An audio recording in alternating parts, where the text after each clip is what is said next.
Eita, glórias a Deus e fogo na obra do Rabudo pela autoridade do nome do Senhor Jesus. Que a paz seja na sua casa.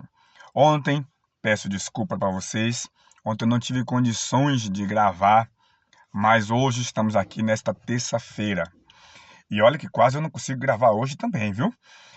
Apocalipse capítulo 19, versículo 1. E depois destas coisas ouvi no céu como que uma grande voz de uma grande multidão que dizia: Aleluia! Oh glória! Salvação, glória, honra e poder pertence ao Senhor, nosso Deus.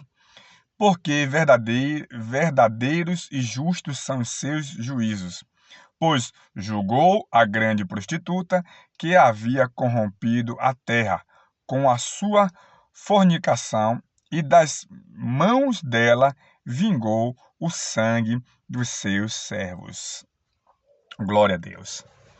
Apocalipse capítulo 19, versículo 1 em especial, diz algo interessante para mim e para você. Quem te representa? Como assim, pastor? Quem me representa? Em quem está a sua esperança? Ou melhor, a sua esperança está em quê? Não é em quem, em quê? Carro, fama, luxo, casamento, filhos, status, seguidores.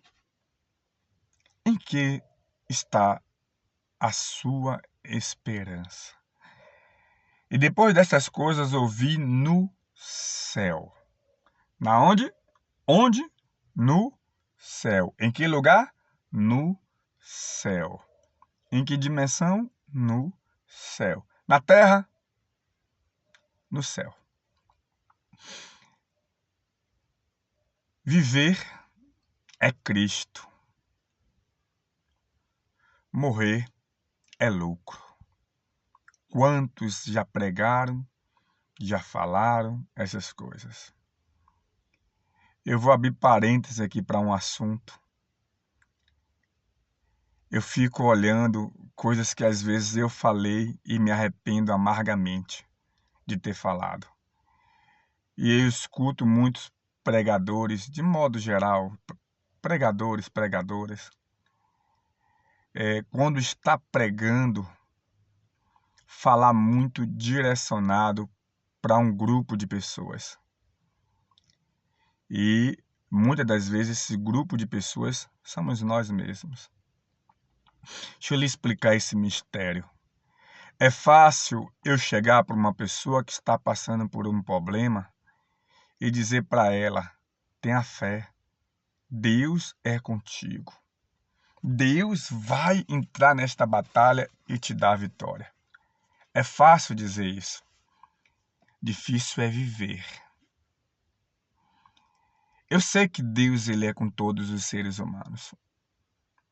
Só que eu, como pastor, o que eu devo aconselhar uma pessoa que está passando por problemas, eu acredito que as palavras corretas não devem ser só essas. Deus é contigo, tenha fé. Eu acredito que a palavra que eu devo dizer para alguém que está passando por um problema é mais clara, mais direta. Porque é assim que eu acredito que eu deveria ser confrontado. E quais seriam essas palavras? Por exemplo, bom, você está nesta situação. As portas estão fechadas. Todos te abandonaram. Todos te rejeitaram. Sua esposa, seu esposo está querendo lhe abandonar. Está querendo sair de casa. Na verdade, muitas das vezes o corpo dele está em casa, mas a mente não. O corpo dela está em casa, mas a mente não. Às vezes é um casamento de fachada. Você foi demitido. Seus colegas da escola, da faculdade, o pessoal da igreja olha para você diferente. A pergunta que Deus quer lhe fazer é essa. E agora? O que você vai fazer? Bom, eu tenho aprendido de uns meses para cá, de uma maneira dura. Quando eu falo de uma maneira dura, eu me refiro à minha pessoa, não me refiro à situação. Eu me refiro à minha murmuração. Você pensa que eu não murmuro? Murmuro. Você pensa que eu não reclamo? Reclamo. Você pensa que às vezes eu não me pego em dúvidas? Me pego. Eu sempre disse lá na igreja, que eu pastoreio, lá em Camaçari, nas Céus Abertos, eu sempre disse para eles o seguinte: eu não me importo se a igreja fechar as portas e eu pregar no ônibus, na praça, em qualquer lugar. Enquanto eu estiver voz para pregar, eu prego. E por que eu sempre disse estas palavras? Porque é uma estratégia de eu me defender de mim mesmo. É uma estratégia de eu me defender da soberba, da vanglória, do achismo. É uma estratégia que Deus me deu para eu me defender do meu próprio ego, para eu não achar que tudo que está acontecendo de bom naquele lugar é porque eu fiz, eu posso. Não. A igreja não é do ser humano. A igreja é de Cristo. É corpo de Cristo. A placa de igreja não interessa, sabe? Se é batista, se é céus abertos, se é assembleia, se é universal. Nós estamos brigando por tantas coisas terrenas, sabe, igreja? Esse texto de Apocalipse, capítulo 19, ele fala o céu. O céu. É para lá que eu quero ir. Eu quero voltar para casa. De um lugar que nós nunca deveríamos ter saído devido ao que Adão e Eva fez lá no passado. Mas amém, porque Deus nos perdoou e perdoou eles também. Eu não sinto nenhuma raiva nem de Adão nem de Eva. Mas a gente está brigando por status. Eu estou me colocando, por isso eu falei a gente, o ser humano, brigando por seguidores, brigando por fama. Eu fico olhando quando Jesus disse: ide pregar o evangelho a toda criatura. Eu me refiro a Jesus, é nele que eu me espelho. Meu Deus, eu louvo tanto a Jesus pela vida do apóstolo Paulo.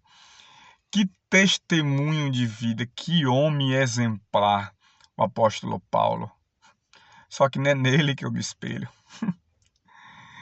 Te amo, meu irmão, te amo muito.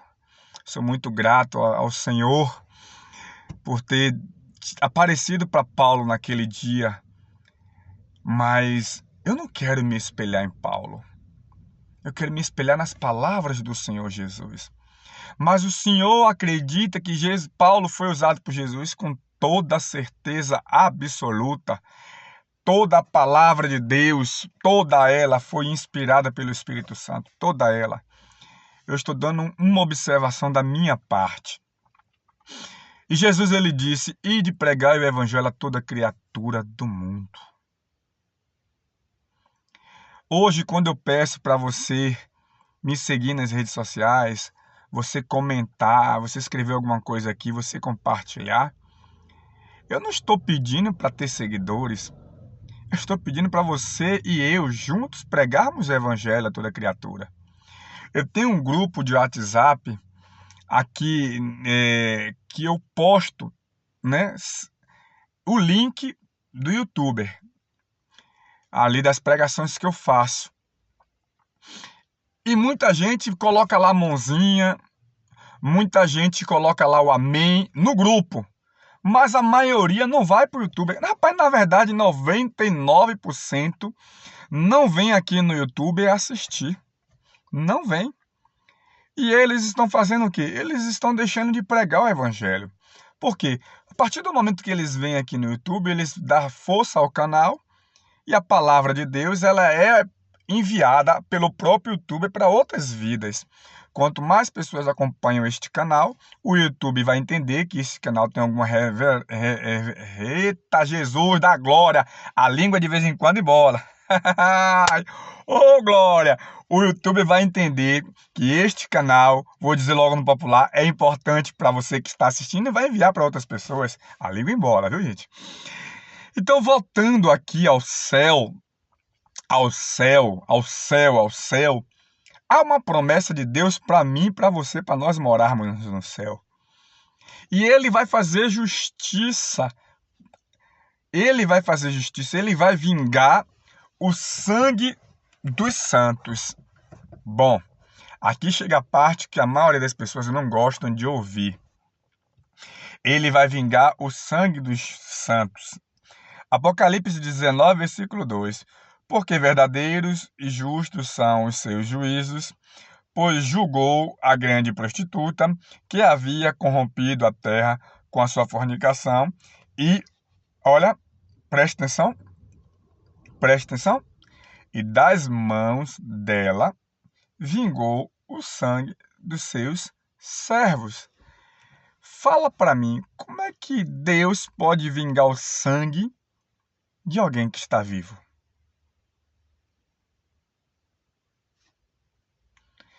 Esse texto aqui está falando sobre vingança de sangue. O que é que esse texto está nos mostrando? A primeira é que até depois da morte, há justiça para você. Deus vai vingar a sua morte, a minha morte, a morte dele, a morte daquela, a morte dos seus servos, até após a morte. Viver é Cristo, morrer é lucro. Morrer é lucro. Ele vai vingar. E aqui vem o que eu estava pregando no começo deste vídeo. O que? A briga por causa de status, a briga por causa de coisas terrenas, a má língua, a língua malfeitosa, enganosa, malignosa, cruel, que coloca peso na vida de alguém que tem uma visão espiritual aberta, enquanto a maioria não tem. Claro que eu não estou dizendo que esse alguém sou eu, pelo amor de Deus. Eu estou procurando ser santo todos os dias, para você não achar que eu estou me vangloriando dizendo de mim mesmo. Vigie junto comigo. Então, amados, Jesus ele disse outra coisa interessante.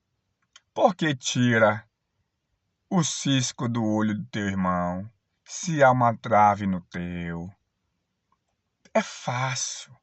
É muito fácil dizer que esse pregador prega melhor do que o outro. É muito fácil dizer que eu sou melhor do que o outro, do que a outra. É muito fácil, é muito fácil.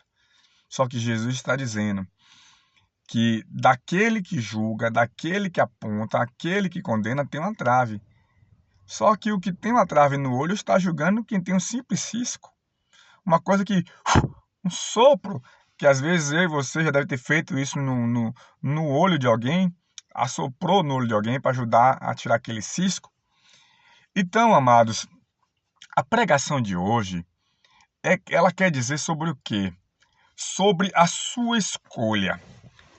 A sua escolha é ter um Deus para te honrar na terra ou é ter um Deus para te honrar nos céus e na terra? Olha, fala, para te honrar na terra, ponto final, ou um Deus para te honrar nos céus e na terra. Porque quando nós almejamos, nós direcionamos a nossa fé para a vida eterna, o peso das realizações terrenas diminui. Então, quando nós direcionamos a nossa fé em Cristo Jesus para a eternidade, o desemprego não nos abala tanto. A mulher ter ido embora não nos abala tanto. O homem ter ido embora não nos abala tanto. A doença ter chegado não nos abala tanto. Por isso, nós precisamos começar a olhar para o céu. Verdadeiramente de onde vem o nosso socorro. Que não vem do pastor Leandro Silva, que não vem do pastor B, do bispo B, da bispa B, da pastora B. Não. Nossa salvação vem dos céus e não da terra. Por isso eu te convido a você refletir se a sua esperança está no que você almeja terrenamente ou está primeiro nos céus. Pense sobre isso. Eu sei de uma coisa. Precisamos juntos focar no céu. Jesus está voltando. O céu já está avisando. Muitas profecias vão se cumprir e muitas já se cumpriram. Recentemente eu ouvi alguns profetas, por assim dizer, informar que muitas coisas negativas vão acontecer agora em março. Muitas coisas negativas vão acontecer agora em 2026. Nenhum deles falaram o dia da vinda de Jesus. Mas a pergunta é: você está pronto para ir para o céu? Ou está pronto para guardar os seus bens e suas vitórias terrenas? Que Deus te abençoe e te guarde.